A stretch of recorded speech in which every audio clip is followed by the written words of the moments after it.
Kasus ini pasti menimbulkan perdebatan lah. Ada yang pro, ada yang kontra. Karena kasus ini bisa dibilang salah tapi benar, benar tapi salah.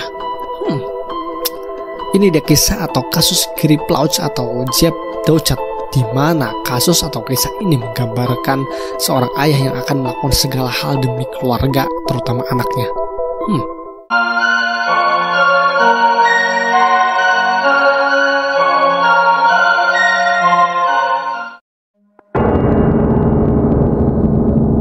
Pada tahun 1984, ada sebuah keluarga kecil yang dikepalai oleh Gary Plauch. Dia itu memiliki istri yang bernama June dan anak-anaknya. Ya, salah satunya yang bernama Jody, anak laki-laki yang baru berusia 11 tahunan. Leon Gary Plauch lahir pada tanggal 10 November 1945 di Baton Rouge. Dia adalah mantan tentara angkatan udara Amerika Serikat, di mana dia mendapatkan pangkat sersan staff sebelum dia akhirnya pensiun. Setelah dia pensiun dari militer, dari tentara, Gary itu berkarir menjadi seorang salesman dan juga bekerja sebagai juru kamera untuk sebuah stasiun berita lokal. Salah satu anaknya Gary, yaitu Jody, itu di sekolah dia mengikuti ekstrakurikuler karate yang dilatih langsung oleh Jeb Doucet, yang dia itu pada saat itu berusia 25 tahunan. Singkat waktu nih, berbulan-bulan sudah Jody mengikuti ekskul ini, dan keluarganya Gary dan Jeb itu sudah saling akrab dan saling kenal juga. Sampai-sampai nih Jody itu sudah menganggap Jeb sebagai ayah keduanya. Bahkan nih Jody itu rela keluar dari latihan sepak bola dan basketnya demi bisa berlatih karate dengan Jeb. Sampai-sampai nih kedekatan Jeb dan Jody itu membuat pamannya Jody, atau ya saudaranya Gary lah, itu curiga dan merasa kayaknya ada yang nggak beres gitu dengan Jeb. Tapi ya hal ini nggak dikubris lah, nggak dipedulikan oleh Gary. Dan benar saja, kejadian yang tidak pernah Gary dan keluarganya sangka ternyata terjadi. Jadi, pada tanggal 19 Februari 1984, malam harinya pukul 9 malaman lah, Jeb itu datang ke rumah Jody ya untuk menjemput Jody untuk pergi jalan-jalan lah. Jadi mengajak Jody untuk jalan-jalan. Jeb tentu izin kepada ibunya Jody, ya kan, yaitu June, bahwa mereka ya akan pergi jalan-jalan sekitar 15 menitan lah. Di sini Gary, ayahnya Jody, itu tidak bersama mereka.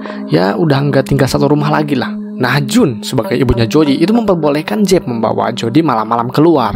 Ya memang mereka sudah saling kenal dan udah pasti dong saling percaya. Jadi ya boleh-boleh aja. Nah, ditambah juga anak-anaknya June itu sebelum-sebelumnya ya memang mereka udah pernah kursus karate dengan Jeb. Jadi ya udah kenal dekat banget lah. Nah, tapi setelah beberapa jam kemudian, anehnya mereka tidak kunjung kembali. Tentu ibu Jody, June, itu khawatir dong. Dan akhirnya kejadian ini dia laporkan ke polisi. Tercatat nih, Jeb membawa Jody dengan naik bus menuju sebuah motel yang ada di Athens, California. Yap, Jeb menculik Jody. Ada yang tahu mau ngapain? Dan selama penculikan ini, Jeb itu melakukan sedikit penyamaran lah dengan cara mencukur jenggotnya dan mencat rambut Jody dengan warna hitam. Dan tujuannya supaya apa ya? Supaya enggak terlalu dikenali oleh khalayak ramai. Dan Jeb juga mengatakan bahwa Jody adalah anaknya pada siapapun yang bertanya atau curiga dengan dia. Singkat waktu 9 hari kemudian, Jeb masih dalam persembunyian dengan Jody. Nah, tapi di sini ya bisa dibilang blunder lah. Jeb itu memperbolehkan Jody menelepon ibunya. Agak aneh sih, ya kan? Kenapa Jeb membolehkan gitu? Ya tentu dengan Jody menelepon ibunya, maka Jeb sudah pasti akan mudah ditangkap. Tapi ya Jeb kesannya itu kayak nantangin gitulah. Nah, tentu kecerobohan Jeb memperbolehkan Jody menelepon ibunya membuat polisi langsung tahu lokasi di mana mereka berada. Polisi itu langsung gercep berangkat ke tempat lokasi di mana Jeb bersembunyi. Dan ternyata mereka ada di sebuah hotel Samoa di California. Singkat waktu, penangkapan Jeb berhasil dilakukan dan Jeb itu langsung ditahan untuk sementara sebelum nanti diproses ke hukum-hukum selanjutnya. Dan Jody itu langsung dibawa ke rumah sakit untuk diperiksa atau dipisum gitulah. Dan tentu setelah kejadian ini, Gary dan June mendapatkan laporan sementara yang membuat mereka sangat shock karena ternyata anak mereka, Jody, itu sudah dilecehkan dan mendapatkan kekerasan fisik dari Jeb. Pada tanggal 1 Maret 1984, Jody itu baru dibawa pulang oleh keluarganya. Di sini Jody sempat menyangkal terhadap yang menimpanya. Tapi ya pada akhirnya pada tanggal 13 Maret 1984 polisi itu menginfokan kembali bahwa hasil tes jelas-jelas menunjukkan hasil positif bahwa Jody mengalami pelecehan seksual. Dan tahu fakta lain yang sangat-sangat membagongkan adalah ternyata Jeb melecehkan Jody itu sudah berjalan sekitar 1 tahunan. Yap, pada saat Jody berusia 10 tahun. Aduh, gila sih ini. Bahkan nih ada masa di mana Jody selama 1 bulan penuh setiap harinya melakukan satu sama lain dengan Jeb. Bahkan bisa dibilang 1-2 kali sehari loh. Aduh, udah gila ini. Gary sebagai ayah tentu marah dan bingung dengan kejadian ini. Sampai-sampai nih hari-harinya dihabiskan dengan minum-minum di bar The Cotton Club. Singkat waktu di tanggal 16-an lah tanpa disengaja di sana itu ada juga salah satu wartawan dari WBRZ News yang kebetulan ada di bar itu untuk minum-minum juga. Gary itu langsung bertanya kepada dia, kira-kira kapan Jeb akan dibawa ke Baton Rouge? Wartawan itu mengatakan kepada Gary bahwa Jeb akan diberangkatkan pada pukul 9 pagi pada tanggal 16-an atau hari ini. Tanpa pikir panjang nih, Gary langsung berkendara menuju bandara, lokasi di mana Jeb mendarat. Nah, di sini Gary sedikit menutupi identitasnya lah dengan cara memakai topi baseball dan kacamata hitam supaya tidak terlihat mencolok bahwa dia adalah ayah dari Jody.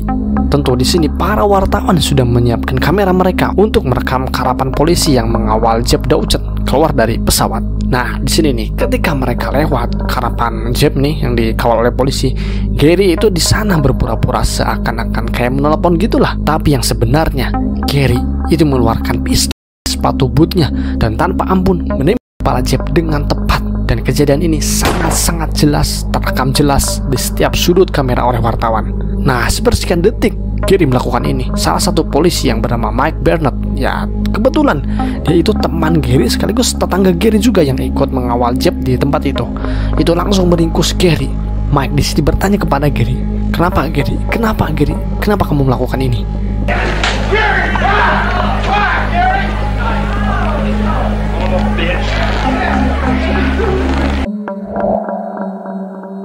Nah, tentu kejadian ini membuat Gary ditangkap dong pastinya. Tetapi pada masanya apa yang Gary lakukan itu mendapatkan banyak apresiasi dari masyarakat. Gary juga sempat nih berbicara lewat pengacaranya dan dia mengatakan, jika hal serupa terjadi pada anakmu, kamu juga pasti akan melakukan hal yang sama. Ya gimana sih, mungkin sih. Apakah kalian juga akan begitu seperti Gary? Coba komen. Oke, lanjut. Menurut salah satu tangga Gary, Murray Curry, Gary bukanlah seorang pembunuh. Dia adalah seorang ayah yang melakukan hal tersebut karena cinta. Dan hal tersebut itu dilakukan untuk mempertahankan harga dirinya dan putranya. Walau terbilang salah, tapi masyarakat lebih pro ke Gary. Bahkan nih sampai-sampai masyarakat di sana bisa mengumpulkan uang sekitar $100.000 loh untuk jaminan jika nantinya Gary ditahan. Ya, tetapi tetap saja keputusan ada di palu hakim. Singkat waktu persidangan dilakukan. Hakim yang memimpin persidangan Gary pada akhirnya memberikan keputusan untuk tidak mengirim Gary ke penjara. Wow, untung banget nih Gary. Hakim itu mengatakan mengirim Gary ke penjara adalah hal yang kontradiktif. Aku yakin bahwa Gary itu tidak bermaksud menyakiti siapapun kecuali Jeb yang sudah mati. Hakim juga mengatakan bahwa Gary itu tidak akan melakukan kejahatan lagi karena dia melakukan ini bukan sebagai kriminal, tetapi sebagai seorang ayah. Tetapi hukuman tetap ada untuk Gary. Dia harus menembus kesalahannya dengan masa percobaan 5 tahun dan 300 jam pelayanan masyarakat lah. Dan pada akhirnya di tahun 2014 kemarin, Gary Plauch meninggal karena stroke di usianya yang 60 tahun. Gimana keadaan sang anak?